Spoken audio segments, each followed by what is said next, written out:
আমার মতো এমন একটা দয়ালু মনিব, এমন একটা মেহেরবান মাওলার থেকে কে তোরে সরাই দিল? কেন সরে গেলি বাজান? এই যুবক ছেলেরা বলো না বাপ।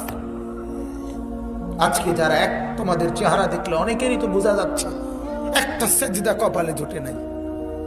এখানে অনেক ছেলে আছে, এখানে আমারে বললে আমি দাঁড় করাইতে পারো, আমি চেহারা দেখলেই বলতে পারো। নামাজ যারা পড়ো নাই, বলো না বাপ, আল্লাহ কি অপরাধ করছে? এই চোখ লাগায়া, নাক লাগায়া, কান লাগায়া আল্লাহ তাআলা তোমার কাছে কি অন্যায় করছে? বলেন, আপনার বিবিকে বলেন, আপনার ছেলেটাকে বলেন না বাপ, যে মাওলা তোমার কাছে কি অপরাধ করছে, যেই অপরাধের কারণে কোনোদিন ফজরের নামাজই পড়ো না? আল্লাহর সাথে কেন রাগ করলেন বলেন? আপনারা যারা নামাজ পড়েন না বাবা, বলেন না আপনারা কেন রাগ করছেন আল্লাহর লগে? বলেন না, একটা ভাই বলেন না, এই দাঁড়ান না, একজন একটা নাফরমান দাঁড়াও না, একটা নাফরমান দাঁড়াও না। আজকে যারা নামাজ পড়ো নাই ডাকাত, তুই দাঁড়াস না, খারাপই না তুই, কম ওই ডাকাত খারাপ, দাঁড়া তুই বেটা, কি বলবি বল? কি কারণ হইতে পারে নামাজ কেন পড়লি না? আল্লাহকে সেজদা দিতে নারাজ কেন? বল বেটা, মালিক তোর সাথে কি অপরাধ করছে? কি রে বেটা, সারাদিনে বিড়ি খাও, লজ্জা করে না? তোমার বিবি পর্দা করে না, তোমার শরম লাগে না? রাস্তার সমস্ত বখাটে দুশ্চরিত্র তোমার বউরে দেখে দেখে হাসে, তোমার বোনরে দেখে দেখে হাসে। তুমি মরে যাওয়া উচিত বেটা, মরে যাওয়া উচিত বেটা। তুই বেটা, যার বিবি বেপর্দা সে আবার স্বামী কিরকম? তে বেটা কোনো বেড়াইতে না বেটা। যার মেয়ে বেপর্দা সে আবার বাপ কিসের মিয়া? তুমি আবার কিসের বাপ মিয়া? জিন্দিগি বুধু বাতের থালা। বলেন, আমারে মাফ করবেন, আমি শক্ত হলেও কিছু করার নাই, আমার আবেগ আমাকে বলতে হবে।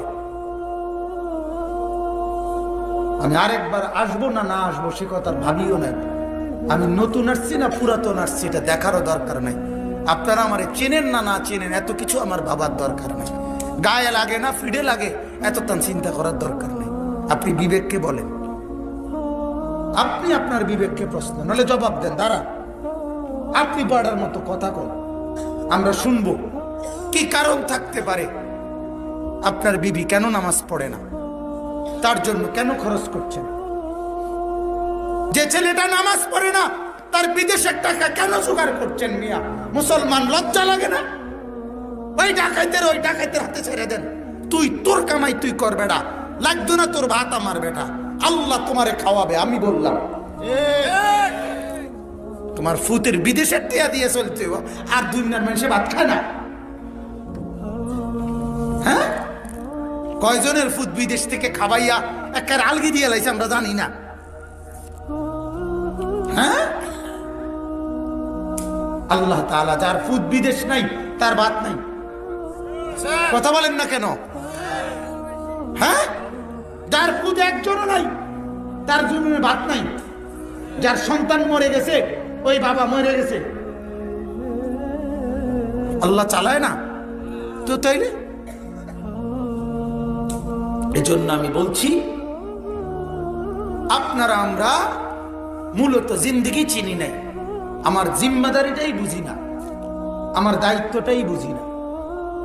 আমার দায়িত্ব আমার বিবি নামাজি হবে, এটা আমার জীবন প্রয়োজনে যত কিছু করতে হয়, যত মেল, যত মিটিং, যত দেন, যত দরবার, যত যুদ্ধ, যত সংগ্রাম, যা করতে হয় এবেডির লগে আমার এটা করে যাইতে হবে। বিনিময়ে আমার বউ নামাজি হইতে হবে, এটা হলো আমার সিদ্ধান্ত। আমি মরি বাসি, বাদ ফাই আর না ফাই, আমার ফুতের বউ নামাজি হইতে হইবে, আমার ছেলে নামাজি হতে হবে, আমার মেয়ে নামাজি হইতে হবে। আল্লাহর কসম বাপ, এটা হলো মুসলমানের সিদ্ধান্ত।